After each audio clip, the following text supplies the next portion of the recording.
بسم اللہ الرحمن الرحیم۔ محترم ناظرین و سامعین کرام، السلام علیکم ورحمۃ اللہ وبرکاتہ۔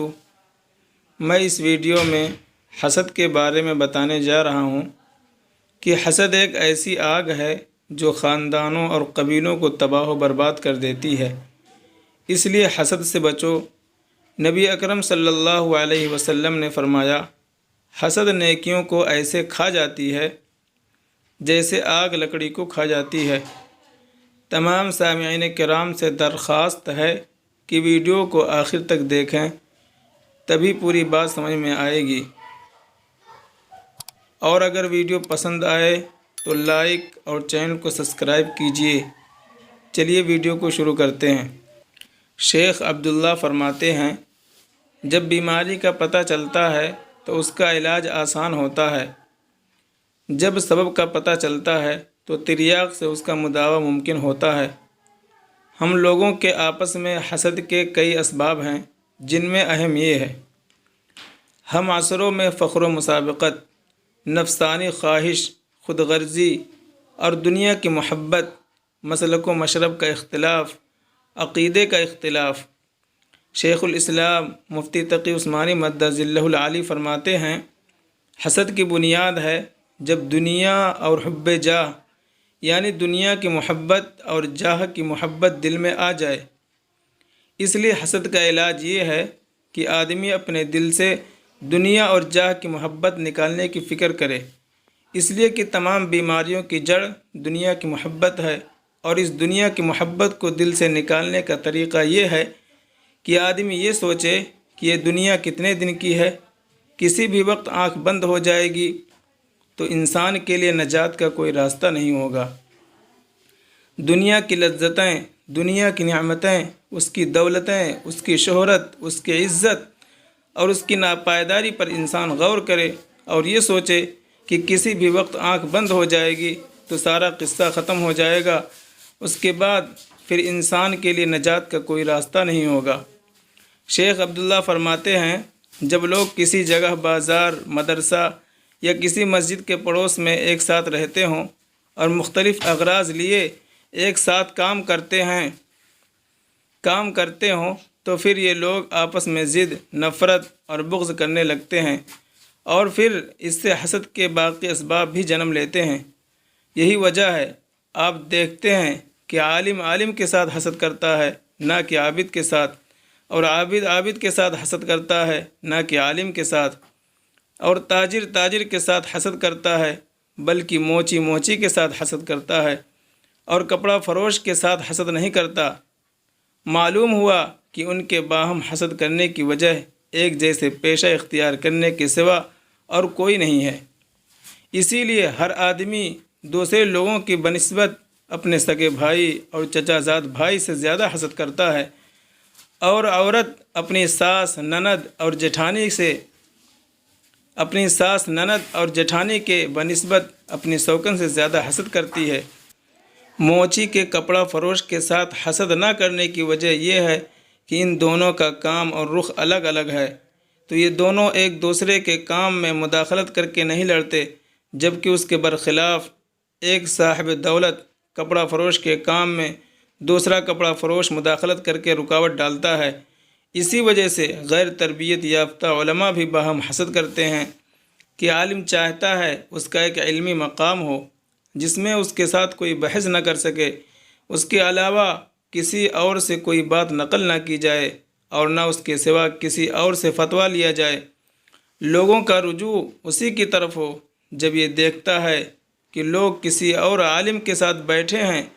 اس طرف متوجہ ہوتے ہیں اور اس سے فتویٰ لیتے ہیں، تو یہ اس کے لیے جھگڑا اور حسد کا سبب بنتا ہے کہ اس سے فتوے کیوں پوچھے جا رہے ہیں، اور پھر یہیں سے علماء آپس میں حسد کرنے لگتے ہیں۔ حسد سے بچنے کا طریقہ یہ ہے کہ جب اللہ تبارک و تعالیٰ کی معرفت جس قدر بڑھتی جائے گی، اسی قدر دل حسد، کینہ اور بغض سے پاک ہوگا۔ چنانچہ شیخ عبداللہ فرماتے ہیں، اللہ تعالیٰ کی عظمت اور آسمان و زمین اس کی شہنشاہیت میں غور فکر ہی تمام لذتوں کا خلاصہ ہے۔ جب یہ بات دل میں بیٹھ جائے گی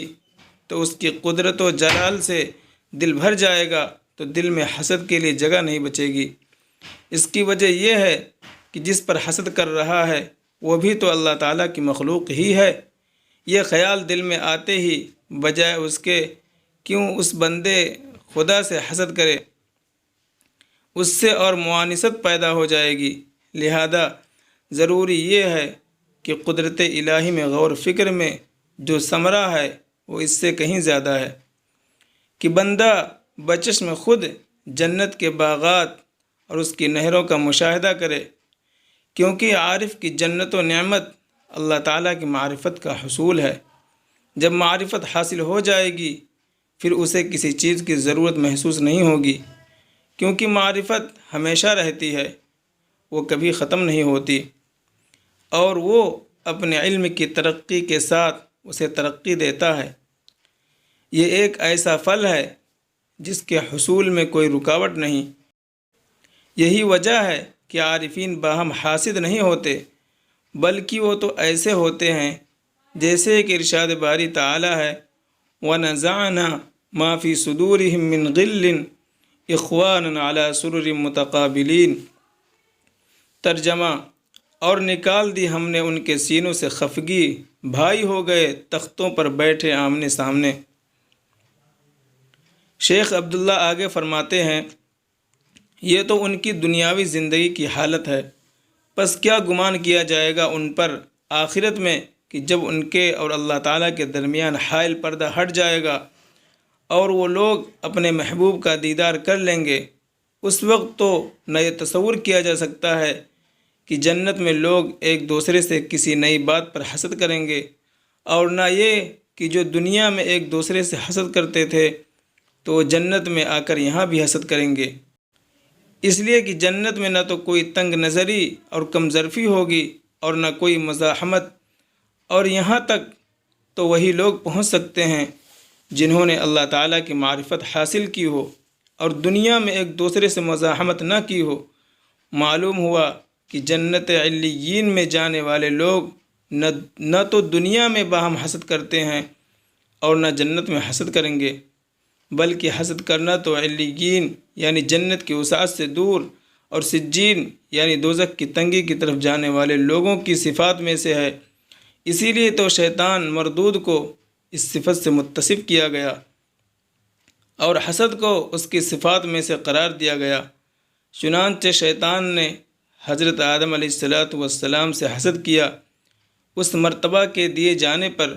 جو آدم علیہ السلام کے ساتھ خاص کیا گیا، یعنی زمین میں اللہ تعالیٰ کا خلیفہ بننا۔ جب شیطان سے حضرت آدم علیہ السلام کو سجدہ کرنے کو کہا گیا تو اس نے تکبر و انکار کیا اور سرکش و نافرمان ہوا۔ خلاصہ کلام یہ ہوا کہ حسد اس مقصود کے حاصل کرنے میں کیا جاتا ہے جو سب لوگوں کو نہ دیا گیا ہو بلکہ بعض لوگوں کو دیا گیا ہو۔ یہی وجہ ہے کہ آپ نے لوگوں کو آسمان کی خوبصورتی کی طرف نظر دوڑانے میں باہم حسد کرتے ہوئے نہیں دیکھا ہوگا، اس لیے کہ آسمان کی خوبصورتی سب کے لیے ہے۔ بزرگوں نے لکھا ہے کہ جب دل میں دوسرے کی نعمت دیکھ کر حسد اور جلن پیدا ہو تو اس کا ایک علاج یہ بھی ہے کہ تنہائی میں بیٹھ کر اللہ تعالیٰ سے اس کے حق میں دعا کرے کہ یا اللہ یہ نعمت جو آپ نے اس کو عطا فرمائی ہے اور زیادہ عطا فرما۔ اور جس وقت وہ یہ دعا کرے گا اس وقت دل پر آرے چلیں گے اور یہ دعا کرنا دل پر بہت شاق اور گراں گزرے گا، لیکن زبردستی یہ دعا کرے کہ یا اللہ اس کو اور ترقی عطا فرما، اس کی نعمت میں اور برکت عطا فرما، اور ساتھ ساتھ اپنے حق میں بھی دعا کرے کہ یا اللہ میرے دل میں اس کی نعمت کی وجہ سے جو کڑھن اور جلن پیدا ہو رہی ہے اپنے فضل اور رحمت سے اس کو ختم فرما۔ خلاصہ یہ ہے کہ یہ تین کام کریں: اپنے دل میں جو کڑھن پیدا ہو رہی ہے اور اس کی نعمت کے زوال کا جو خیال آ رہا ہے اس کو دل سے برا سمجھے، اس کے حق میں دعائے خیر کرے، اپنے حق میں دعا کرے کہ یا اللہ میرے دل سے اس کو ختم فرما۔ ان تین کاموں کے کرنے کے بعد بھی اگر دل میں غیر اختیاری طور پر جو خیال آ رہا ہے تو امید ہے کہ اللہ تعالیٰ کے یہاں اس پر مؤاخذہ نہیں ہوگا انشاءاللہ۔ لیکن اگر دل میں خیال تو آ رہا ہے لیکن اس خیال کو برا نہیں سمجھتا ہے اور نہ اس کے تدارک کی فکر کرتا ہے نہ اس کی تلافی کرتا ہے تو اس صورت میں وہ گناہ سے خالی نہیں۔ اسی طرح بزرگوں نے لکھا ہے کہ حاسدین کے حق میں بھی دعا کی جائے، چنانچہ ان سے یہ دعا منقول ہے: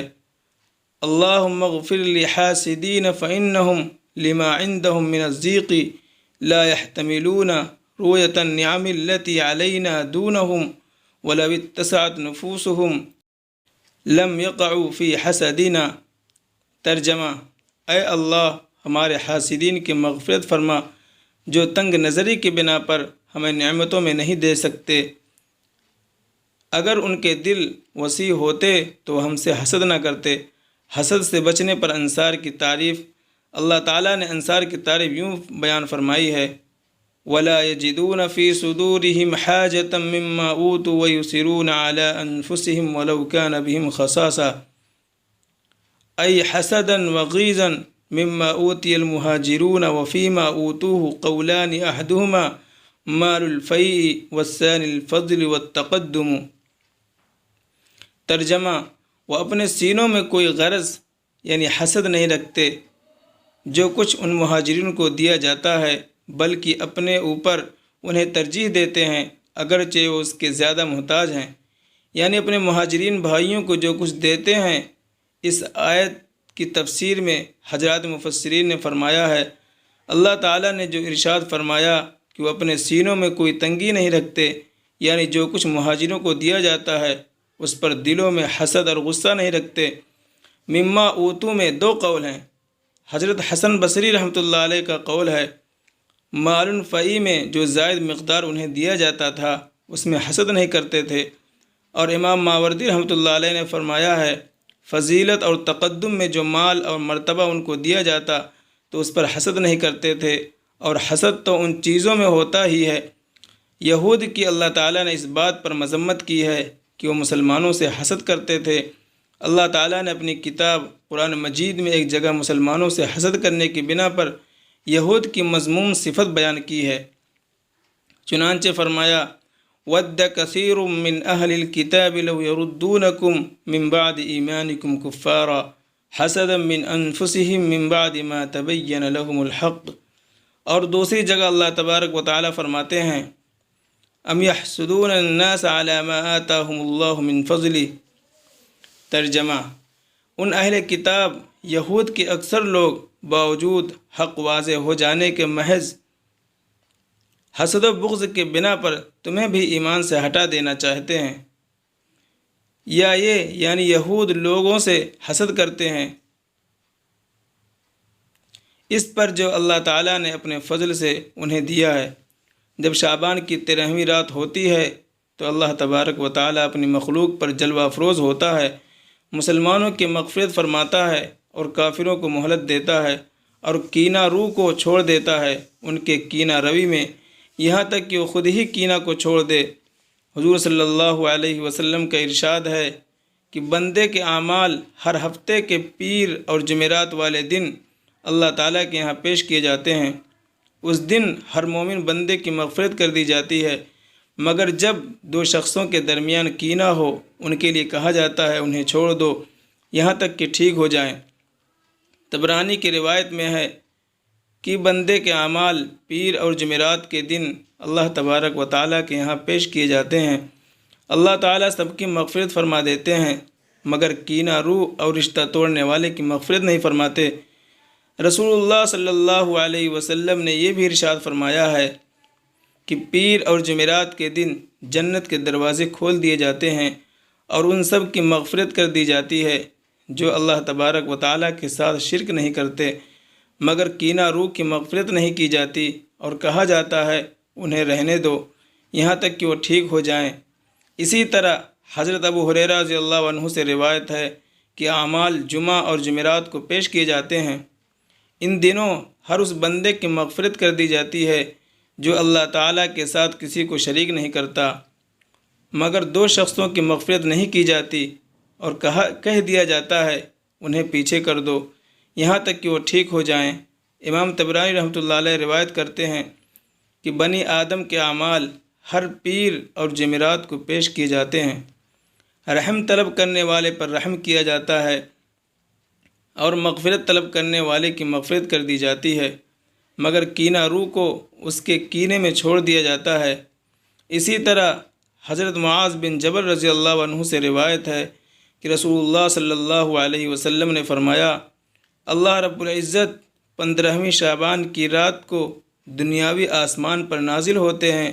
اور تمام مسلمانوں کی مغفرت فرماتے ہیں، مگر مشرک اور جس کے دل میں کینہ ہو اس کی مغفرت نہیں فرماتے۔